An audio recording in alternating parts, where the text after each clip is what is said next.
ka pa. Ngayon, medyo relax na. Crystal. Hi everyone! Magandang hapon po sa inyong lahat. Maraming salamat po for coming this afternoon. Sana po mag-enjoy po tayong lahat. Thank you, Crystal. Miguel! Hello po sa inyo lahat. Thank you po sa pagpunta and sana nag-enjoy po kayo. And Jana! Hello po sa inyong lahat. Sana nagustuhan niyo po yung screening ng Lavender Fields at tuloy-tuloy ang pag-suporta niyo nung meron na po siya. Thank you, Jana. And of course, papatiin natin, Inay Maricel Soriano! Magandang gabi na sa inyong lahat at siyempre po maraming salamat sa pagdalo niyo ngayong gabi at sa suporta na binibigay niyo sa amin. Nakakatabaho talaga ng puso at nagpapasalamat kami ng maraming salamat. Nay, anong masasabi mo? Yung mga fans mo talagang super chill! Maligalig yung mga yan. Maligalig. Hindi, love ka nila. Kaya ganyan sila maka-cheer, di ba? Ayan. And of course, Jericho Rosales. Echo, please. Hi, Andre. Hi, Eric. Tuwa po ako na napasama ako sa new generation of actors. Okay. Thanks for being here with us. We're so stoked to be here. Yeah. Yay! Thanks, Echo. And of course, ang iyong katabi na napakaganda, Janine Gutierrez. Yes, hello po. Thank you so much, lalong-lalo na sa mga fans at kaibigan at kapamilya namin na talagang nag-effort para manood kasabay namin today. Iba din kasi yung experience na sabay-sabay kayong nanonood. Right. Naririnig nyo yung mga reaction, yung mga pilihan. So, salamat po sa pag-effort sa pagpunta dito ngayong araw. Also, of course, to our friends from the press. Sana po nagustuhan nyo at abangan nyo pa ang mga susunod na kaganapan. Why are you blushing? Blush. Blush. Okay naman. No, Janine, kasi nung first interview natin during the look test, hindi ka pa sanay sa kontrabida na parang ganun yung boses. Ngayon, kamusta? Ayun. Adjusted na. Alam mo na. Ayun. Of course. Jolina Magdanga, the one and only. Meron pang mga maliliit na maliligaw. Ay, ganyan. Pero thank you po sa lahat ng nandito ngayon. Ang sarap ng feeling na nararamdaman din namin yung energy ng lahat ng nandito. Kaya mas nadadagdagan po yung aming pakiramdam. Kanina nga napapag-usapan po namin na kahit alam na namin na inarte namin nung time na yun, pero pag napanood pala ng dikit-dikit na, iba yung feeling. And siguro pag kumpleto na pag napanood natin yung mga hindi na nga napalabas na eksena. So, abangan ang mga susunod na kabanata. I must say, I love your style. I love your earrings. As a rocker girl po ako. As a rock chick. Diyan po ang asawa ko. Hello, Papa. As a rock. And of course, the very demure, the very mindful, the very cutesy, Jody Santa Maria. Jody, back to you, please. Hello, magandang gabi po sa inyo lahat. Gabi na nga ba? Yun, so, thank you so much for taking the time to be here today. Sobrang importante po sa amin na ibinigay niyo sa amin ang hindi na namin maibabalik sa inyo ang inyong oras. So, we really salamat po sa pagbigay sa amin ng isang bagay na hindi namin maibabalik. Diba? Diba? So, opening pa lang no? Pasabog na kaagad na.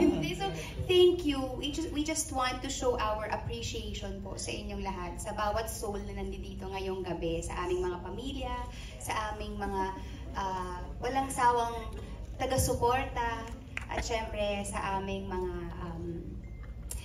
sa mga taong tumutulong sa Lavender Fields. So, thank you and good evening.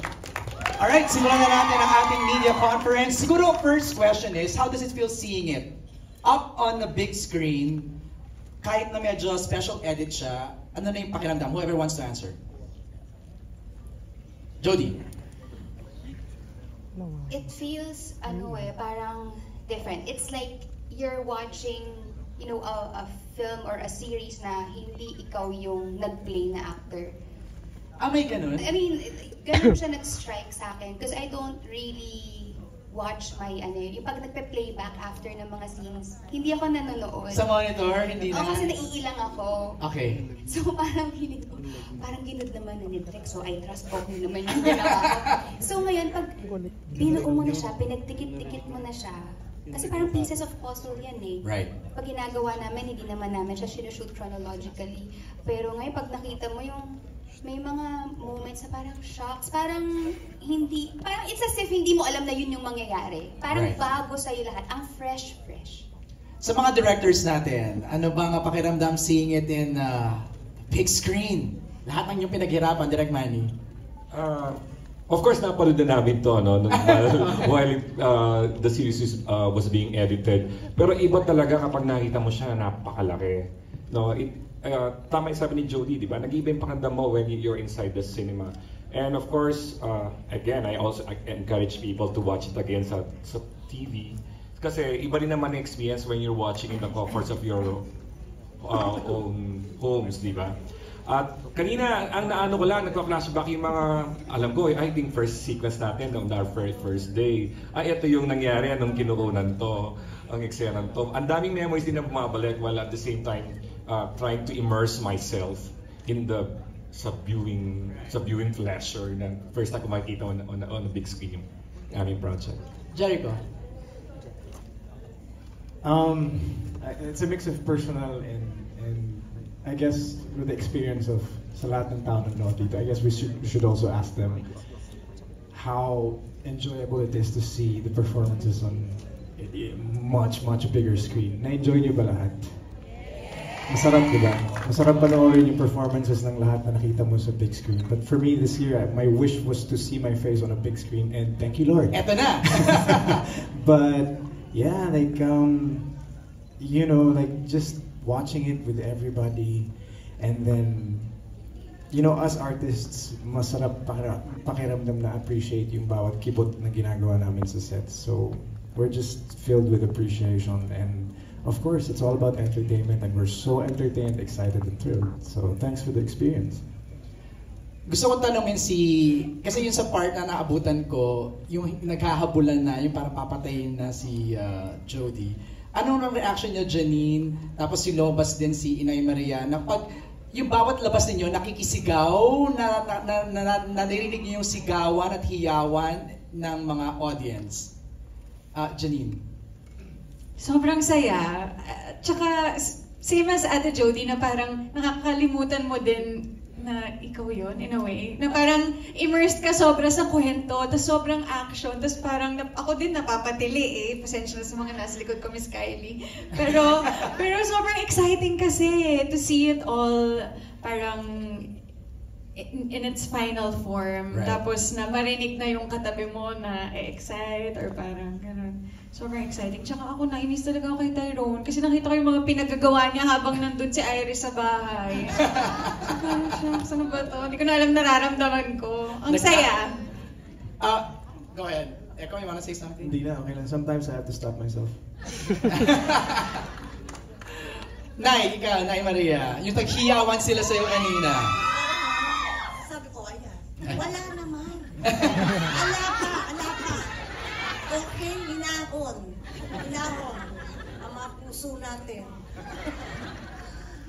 Nakakatuwa kasi totoo yung sinabi ni Jody kanina. Kasi pag nag-shoot kami, nakakonsentrate lang kasi kami doon sa ginagawa namin. Hindi namin alam yung ano mangyayari. Anong galing. Kasi hindi naman kami mahilig panood ng playback. Yung preview. Hindi kami nanonood. Nay, yung one line mo lang eh. I-andar mo na. Yun lang. Di ba? Yeah, actually. That one line alone simple, yes. kind of moved the whole cinema. Galing mo na. Galing. Okay, magtawag tayo ng ating mga kasamahan sa